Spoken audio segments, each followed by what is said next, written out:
enhlizweni yami uyabusa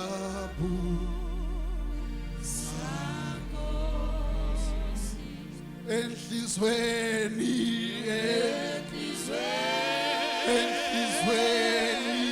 yami uyabusa uyabusa enhlizweni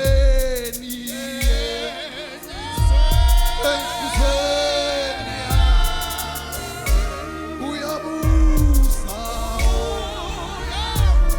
uyabusa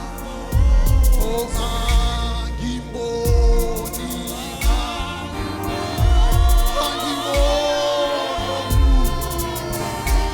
olingana nawe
wala lensindiso yethu mpheme wethu okuphephela kuphila phakathe weNkulunkulu ekuseni besifuna ukukutshela ukuthi uyabusa enhlizweni yethu noma ngabe kwenzakalani noma ngabe isitha sihlasele kodwa sifuna ukukutshela ukuthi uyabusa enhlizweni yethu ikhotha isikha othi mayisena uathapha isikha athapha ithi isikha mayitha weNkulunkulu noma ngabe isathane uyahlasela kodwa uyabusa enhlizweni yethu ibandla lakho nama bantu bakho nawe umhlambi wakho uqoqile ukuthi uzolalela izwi lokuphila.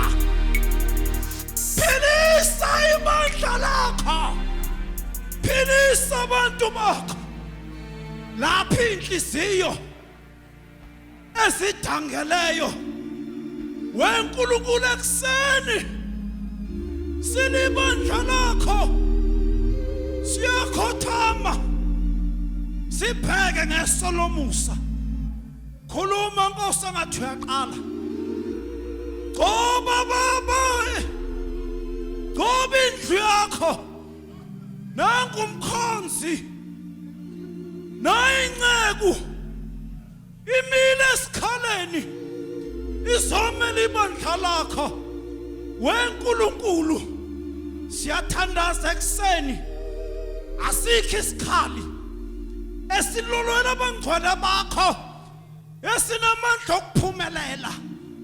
Nkulunkulu wethu siyabonga ekseni ngoba Nkosi ibandla lakho. Khuluma ngathi uyaqala ngegama likaJesu Kristu. Thank you Jesus, thank you Jesus, thank you Jesus. Inqobile ingonyama yomndeni kaJuda, uNkulunkulu wasezulwini onamandla okwenza konke. weNkulunkulu ekseni, webaba ekseni, yengamela ibandla lakho, yengamela abantu bakho. Yebo, ewe kunjalo, kunjalo, kunjalo. Kunjengokubasha kwezwi lakho weNkulunkulu. Asesabi ekseni. Mkhulu ngakithi, mkhulu ngakithi, mkhulu ngakithi. Unamandla ngakithi, unamandla nathi. We-Emmanuel, weNkulunkulu onathi, weNkulunkulu okhona ebandleni lakho, weThixo owehle ngamandla ekseni. Nayinkonzo yakho indlebe zikamoya seyizwile, sesikhululiwe ogibeni lomcuphi. Siyabonga ekseni imana abakhonzi bakho bengamele ngegazi lakho. Thank you Jesus.